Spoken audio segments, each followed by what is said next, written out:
మన సర్పంచ్ ఎలక్షన్లో 17వ తారీఖు జరిగినటువంటి సర్పంచ్ ఎలక్షన్లో మేము టీఆర్ఎస్ పార్టీ నుంచి కుర్ర శివకుమార్ అభ్యర్థి పోటీ చేశాము.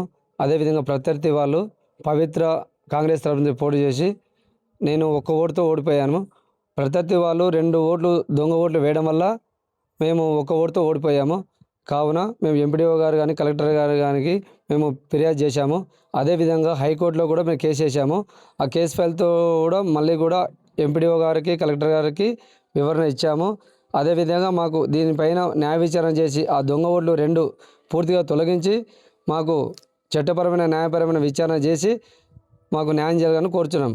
అదేవిధంగా ఆమె దొంగ ఓట్లు వేయడానికి కూడా మా దగ్గర ఎవిడెన్స్ ఉన్నాయి, ప్రతి ఒక్క సాక్ష్యం ఉంది. కాబట్టి న్యాయ విచారణ చేయగలరని మేము ఎలక్షన్ ఆఫీసర్ కానీ ఎంపీడీఓ కానీ కలెక్టర్ గారికి ఆర్ఓ గారికి మేము కోరుచున్నాం. దొంగ ఓట్లను పట్టుకున్నాము. అదేవిధంగా మా అక్కడ ఉన్న కానిస్టేబుల్స్ కూడా వాళ్ళ పైన కేసు ఫైల్ చేస్తామని చెప్పారు. వాళ్ళ పేర్లు అవన్నీ చెప్పండి చెప్తామన్నాము. అదేవిధంగా అక్కడ ఘర్షణ జరిగింది, వాళ్ళని పంపించేశారు. తర్వాత అడిగితే వాళ్ళు ఎవరేమో పట్టించుకోలేదు, వెళ్ళిపోయారు అందరూ. ఆల్రెడీ అక్కడ ఆర్ఓ మేడం గారు చూశారు అక్కడ లోపల.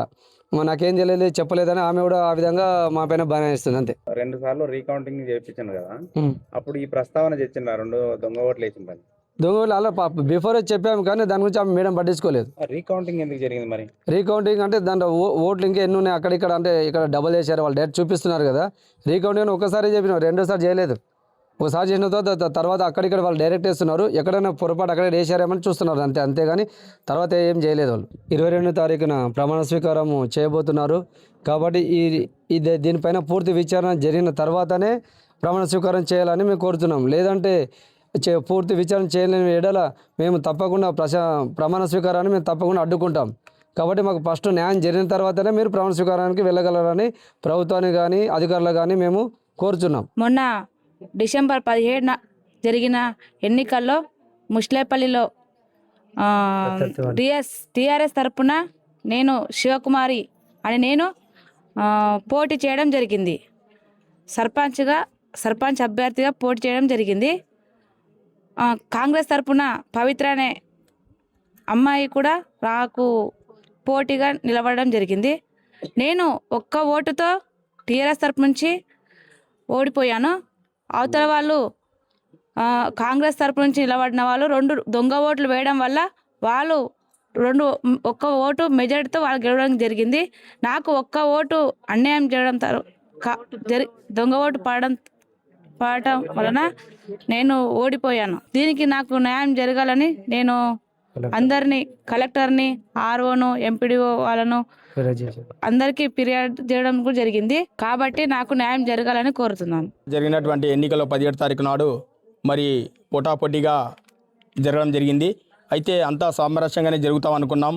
మరి అవతల ఉన్నటువంటి కాంగ్రెస్ వాళ్ళు మరి అందరూ దొంగ ఓట్లను తీసుకొచ్చి వేయడం జరిగింది. జరిగితే మా టీఆర్ఎస్ వాళ్ళంతా కార్యకర్తలు కూడా అడ్డుకోవడం జరిగింది.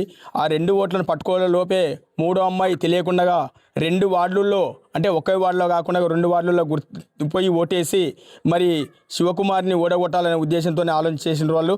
అది ఆ దొంగ ఓటుని తొలగించి మరియు ఈ శివకుమారి గారికి న్యాయం చేయాలని కోరుకుంటున్నాము. ఎందుకంటే మేము అన్నీ కూడా మంచిగా జరుగుతాం అనుకున్నాం. పోలీసు వాళ్ళకు కూడా ఫిర్యాదు చేసినాము. పోలీసు వారు కూడా మాపై వాళ్ళపై చర్య తీసుకోలేదు. కాబట్టి పోలీసు వారు కూడా గుర్తించి ఈ మీడియా వాళ్ళకు కూడా మంచిగా మనకు ఈ యొక్క మీడియా ద్వారా కూడా అందరికి పేపర్లు వచ్చినాయి, కూడా అందరికి పేపర్ ద్వారా రాసినారు కూడా, అది కూడా గుర్తించలేదని కూడా తెలియపరుచున్నాం. కాబట్టి శివకుమారికి న్యాయం జరగాలని కోరుచున్నాం. చరిత్ర సృష్టించినోడు ఇప్పుడు ఆ చరిత్రని తిరగరాయబోతున్నాడు. అబద్ధాల గోడల్ని బద్దలు కొట్టి నిజాలను రాగా మీ ముందుంచబోతున్నాడు. నిజమైన వార్తల కోసం వెంటనే డౌన్లోడ్ చేసుకోండి రా యాప్ని.